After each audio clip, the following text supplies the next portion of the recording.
My prank on New Year's Eve went too far. Our partnership was permanently terminated. I'm blogging for the first time, and since I don't want this to be connected to my primary account, I'm using a disposable one. To be honest, I have no idea why I'm here. Perhaps I just want to get it all off my chest. Or perhaps I'm seeking clarification or support. In any event, here I am, sharing my innermost thoughts with a group of strangers online. Allow me to introduce myself. I'm Sabrina, and let's call my ex-boyfriend Jack to maintain privacy. For over 5 years, Jack and I were together, and it was fantastic until it wasn't. The problem with me is that I've always been a little bit of a practical joker. No, forget about that. I've always loved pulling practical jokes. I just consider that to be a part of who I am, or was. It feels fantastic to pull off a well-thought-out practical joke. Jack was no exception to this aspect of myself. Of course, he was actually my favorite target. I played innocent, even cute, practical jokes when we first started dating. To check whether he noticed, I would do things like cover his flat with sticky notes with goofy comments, or change his coffee to decaf without informing him. I loved the small smirk he would give me as he rolled his eyes. The problem is that Jack wasn't a big fan of pranks, and I suppose he still isn't. I could tell they weren't exactly his favorite thing, but it's not like he detested them completely at least not at first. I thrive on turmoil. But he's the type of guy who prefers predictability and order. At first, however, he didn't voice any complaints. He probably thought that was just one of my peculiarities, a part of dating me. And he simply went along with it. Because my antics were not too dangerous at the time, he would either laugh it off or playfully scold me about how I would one day give him a heart attack. I considered it all to be enjoyable. I believed it to be our thing. In retrospect, I believe he was only putting up with them out of love for me, not because he actually liked being the target of my jokes. However, I was unaware of that subtlety at the time. It seemed like fun and games to me. And since he wasn't complaining directly, I assumed everything was alright. When a buddy of mine jokingly recommended that I attempt vlogging or creating a couple's account, things really started to take a different turn.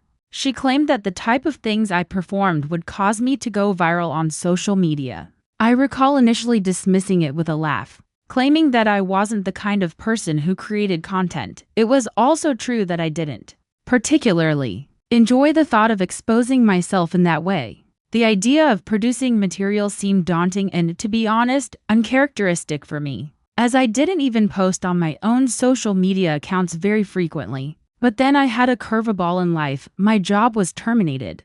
I was one of several people laid off as part of company-wide downsizing, so it wasn't personal or anything. Despite the fact that I was active, it still struck me hard. The process of looking for new employment was depressingly slow. I was burdened with too much tension and too much free time. I began using social media more and more at that point. I initially only used it as a method to kill time, but as I scrolled further, I became more and more engrossed in this world of viral challenges, prank videos, and couples accounts. Millions of views would result from these couples playing practical jokes on one another. It felt like a completely different universe to which I had previously given little attention. The only difference between what they were doing and what I generally did with Jack, I realized, was that they were getting paid to record, edit, and share it with the world. I was really struck by the passage. A few of these accounts had good lines, advertisements, and sponsorships. They had made a living off of their antics and practical jokes. The concept initially appeared unrealistic.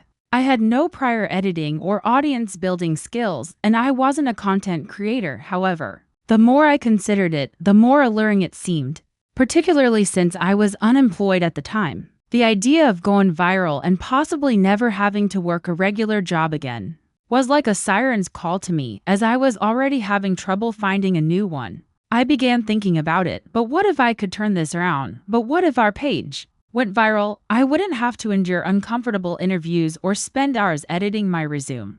I could work for myself and do what I already enjoyed. It appeared to benefit both parties. To be honest, at the time, it seemed like such a brilliant idea after all. What could possibly go wrong? I was skilled at pulling practical jokes, and individuals were earning a living from the abundance of stuff like this on social media. I had the feeling that the time was right for me to take a chance. I casually mentioned it to Jack one evening after supper as we sat on the couch. I tried to present it as a pleasant concept so as not to overwhelm him or give the impression that I was pressuring him into doing anything. He gave me a glance that conveyed his lack of interest in the proposal but also his desire to avoid a confrontation. He shrugged and said I could do anything I wanted as long as I didn't involve him. But he wasn't really into it. I was initially a little deflated. I had thought that he would be more enthusiastic about the concept, perhaps even wanting to participate and work as a team. But then I saw that he hadn't instructed me to stop or discouraged me. He hadn't simply said no. That, in my opinion, was sufficient to proceed. I made the decision to go right in. The following several days were devoted to learning everything I could about launching a content channel. I spent countless hours watching lectures on audience building, editing, and filming. I searched the internet for reasonably priced gear such as tripods, ring lights, and a good camera. I even bought myself some video editing software that was easy enough for beginners to use. I was determined to make it work. Even if it required a lot of preparation, it took place. I reasoned that I would do this correctly if I was going to do it. I started out modest with a few innocuous films after setting things up.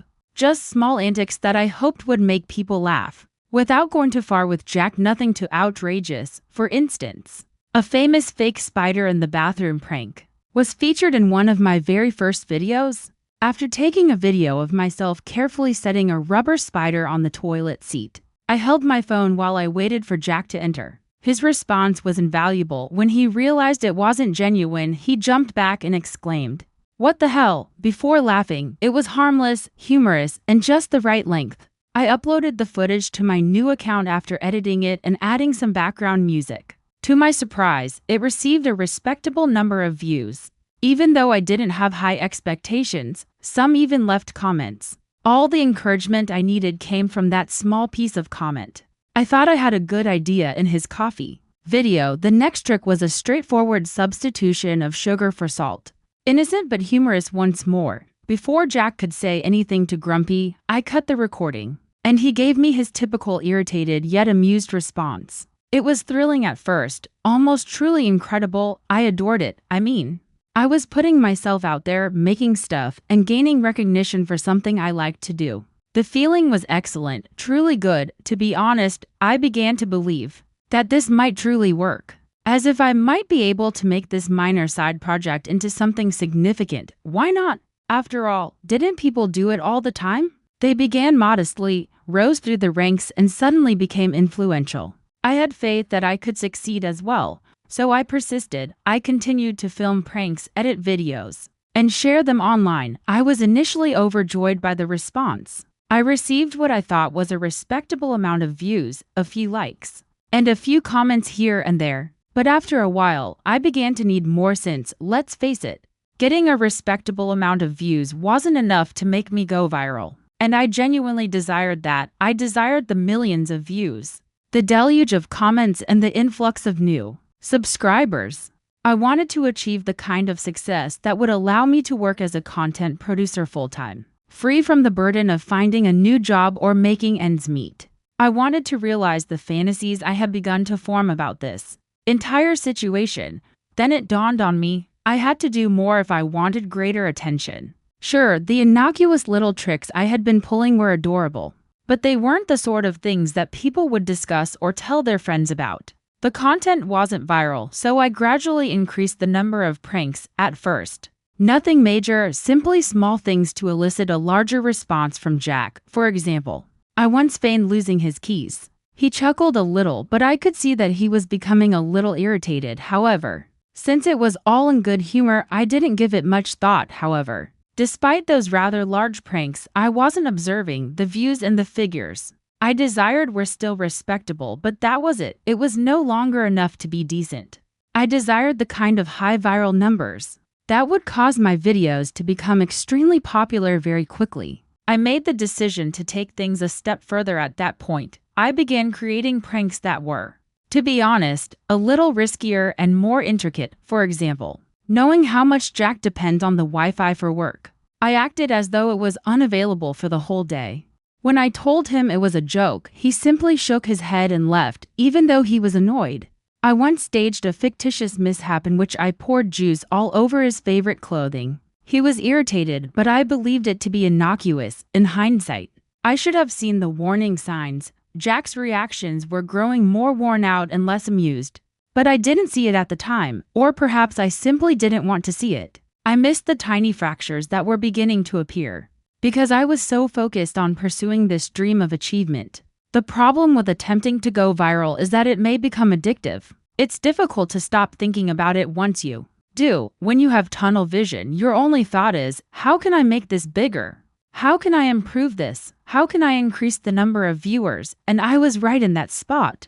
I pulled a few more complex and, to be honest, riskier practical jokes. In retrospect, the one that sticks out the most and makes me wince the most was when I called Jack during a crucial business meeting to inform him that the house had burned down. I even sent him a phony picture of a burned-out house that I had discovered online. In a hurry, he abruptly called off his meeting and hurried home to check on me and inspect the alleged damage. Naturally, he was incensed and understandably so when he arrived home and discovered everything was okay. Who, after all, does that? However, I dismissed it at the moment. I told him it was a joke and apologized. Since no actual harm had been done, I assumed it was innocuous. He merely gave me a look, shook his head, and murmured something about me stopping. But I didn't pay attention. The views were merely passable despite all those intricate tricks. They weren't terrible, but they also weren't nearly as viral as I had hoped. I was occasionally receiving a few thousand views on my films, but not enough to establish me as a full-time content generator or make me an internet celebrity. I realized then that I needed to take things a step further. Yes, I see now that it was incredibly foolish, but at the time, I kept telling myself that it would all be worthwhile after one huge hit or viral video. And then it was New Year's Eve. TikTok was the original source of my idea. I stumbled into this pair who had pulled a practical joke while browsing through my feed. Though it didn't completely match what I did in the end, it gave me an idea. They had set up a complex plot in their film to give one of them the impression that they had won the jackpot, only to reveal it was. The video had gone wildly viral and the reactions were outrageous. Thousands of comments, millions of views. It fulfilled every desire I had for myself. At that moment, inspiration came to me. Why can't I do it if they can? I asked myself. I wanted to make something much more ambitious. Something that would have people talking and sharing like crazy, rather than exactly replicating their trick. It was New Year's Eve, after all. What better time to perform a big practical joke and make a big splash this year? I thought about how I could make it work and planned it for hours. In addition to being startling, I wanted it to be memorable and, most importantly, funny. That's what I told myself, anyway. But I guess I secretly simply wanted the attention. I desired the comments, shares, and likes. I was willing to do whatever it needed to get viral. I made the decision to devise a deceitful hoax. Yes, I realize it's the stupidest concept ever, but I thought it was brilliant at the time. I wanted it to be as realistic as possible. Something so outrageous and upsetting that it would make people talk. I asked one of my friends, Jake, to assist me. Jake was really doubtful right away, to be honest. That should have been my warning sign when he kept asking, "Are you sure about this? This seems like it could go really wrong." I should have stopped then if Jake, who is typically the laid-back, go-with-the-flow kind, felt uneasy about it. However, I didn't pay attention. I persisted in pressuring him, telling him it would make for a fantastic video and that it was all in good fun. Finally, after much persuasion, he reluctantly consented. I believed the plan was straightforward. That night, Jack was returning after a 3-day business trip. We scheduled everything around the time I estimated he would arrive home, provided his flight wasn't delayed. That night, Jake came over and we got everything ready. To get the ideal viewpoint, I made sure the camera was camouflaged and at the right place. We then put the scene on stage. We climbed into bed, undressed not fully, only enough to create the illusion, and slipped beneath the covers. The plan was to give the impression that Jack was interrupting us in the middle of, well, you understand. We waited until his car pulled into the driveway and I heard it.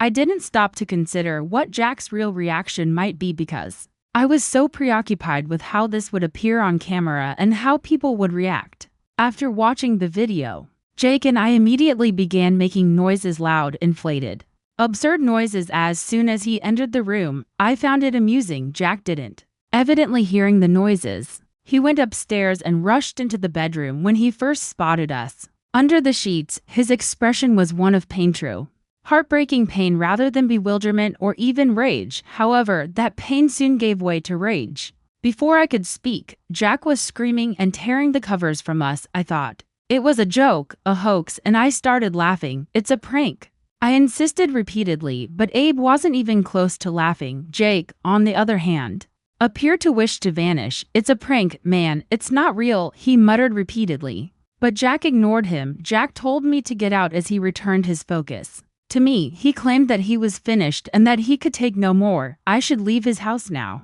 he remarked. I went cold. It wasn't meant to go like this. It was meant to be humorous. Before I disclosed the hoax we were meant to laugh about it afterwards and possibly even pretend to argue for the camera.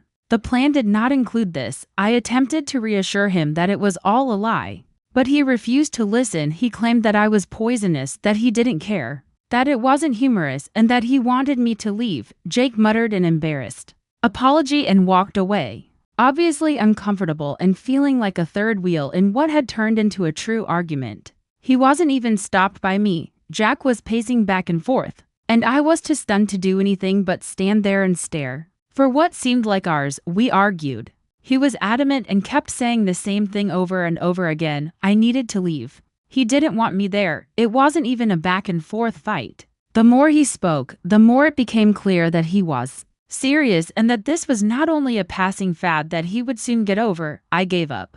I sobbed uncontrollably as I packed a bag, shoving clothes and other miscellaneous objects into it with trembling hands. I was in shock that it was actually happening in some way. It got worse when he phoned an Uber for me. It seemed chilly, like he couldn't even bring himself to drive me the whole way to my folks' house. I sobbed. The driver looked at me in the rearview mirror a few times with that uncomfortable pity people give you when they are at a loss for words but otherwise said nothing. I was a complete wreck when I arrived at my folks' house. As I pulled my luggage up the driveway, my face was red and smeared and I was still crying when they opened the door. They were instantly startled. It was obviously a tremendous shock to see their daughter arrive unexpectedly, crying and carrying a bag. They took me inside, sat me down, and made an effort to calm me down so they could explain the situation. I told them everything when I was able to talk, including the joke, Jack's expulsion, and how everything had gone terribly wrong.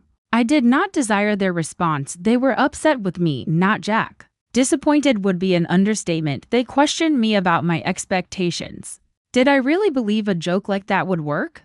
Did I really believe it would be amusing to make fun of someone I had been with for years and loved? They didn't mince words, and to be honest, they were correct. There was more disappointment to come.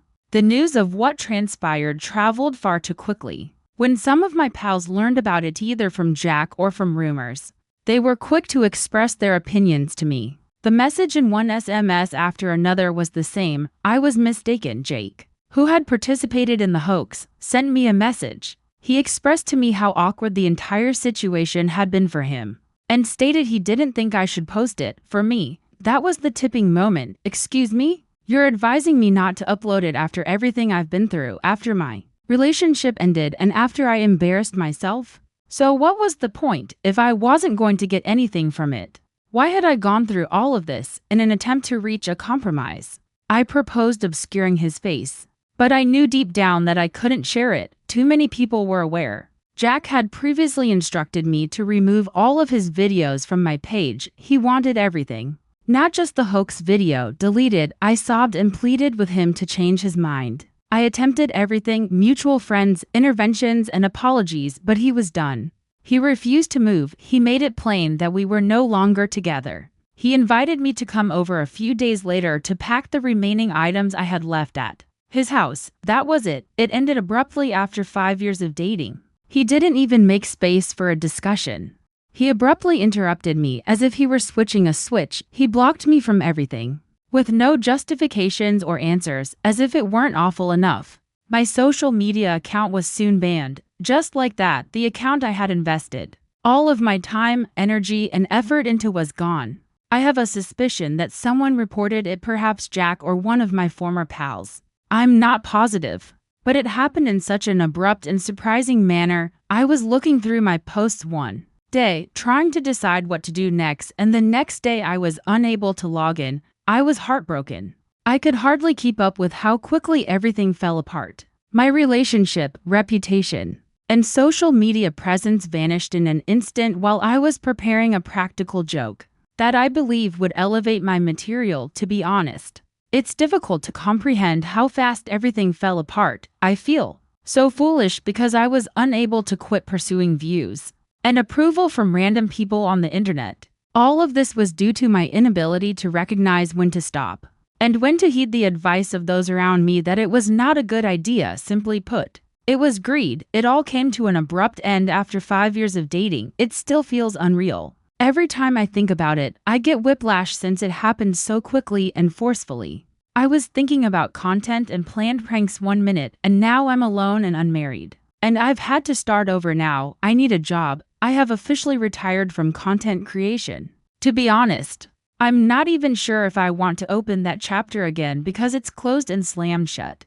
What's the point? My life was devastated by it. I'm starting over, surfing job boards incessantly in search of something that will pay enough to keep me afloat. I also don't think living with my parents is a long-term answer. They've made it quite obvious that they won't let me freeload forever, even though I adore them. Before they make those insignificant remarks about helping out around the house or worse, charging me rent, I can already sense the clock running out. I'm an adult, so I can't even hold them responsible. I should be able to stand by myself. But at the moment, I can hardly stand. Then there are the friends, or rather, the absence of friends. It seems as though losing Jack also meant losing half of my social network. Many of our friends I believed to be our friends took his side. They made no effort to conceal their dissatisfaction from me. I crossed a boundary. But it's not like I don't understand. It hurts more than words can express. But I made a mistake in my own life. I feel like an outsider. All of my friends who haven't cut me off totally are still tied to him, so I can't even hang out with them. It would be uncomfortable. Hell, they most likely believe that I am the bad guy in this whole thing.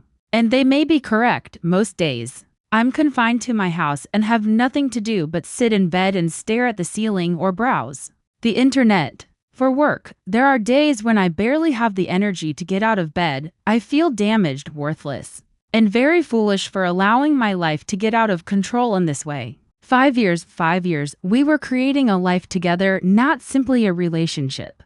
We were already discussing our desired future, marriage, and children. It seemed so substantial and solid, and now it's gone, totally gone. My inability to see beyond my selfish desire for attention destroyed all of that time, all of those plans, and all of that love.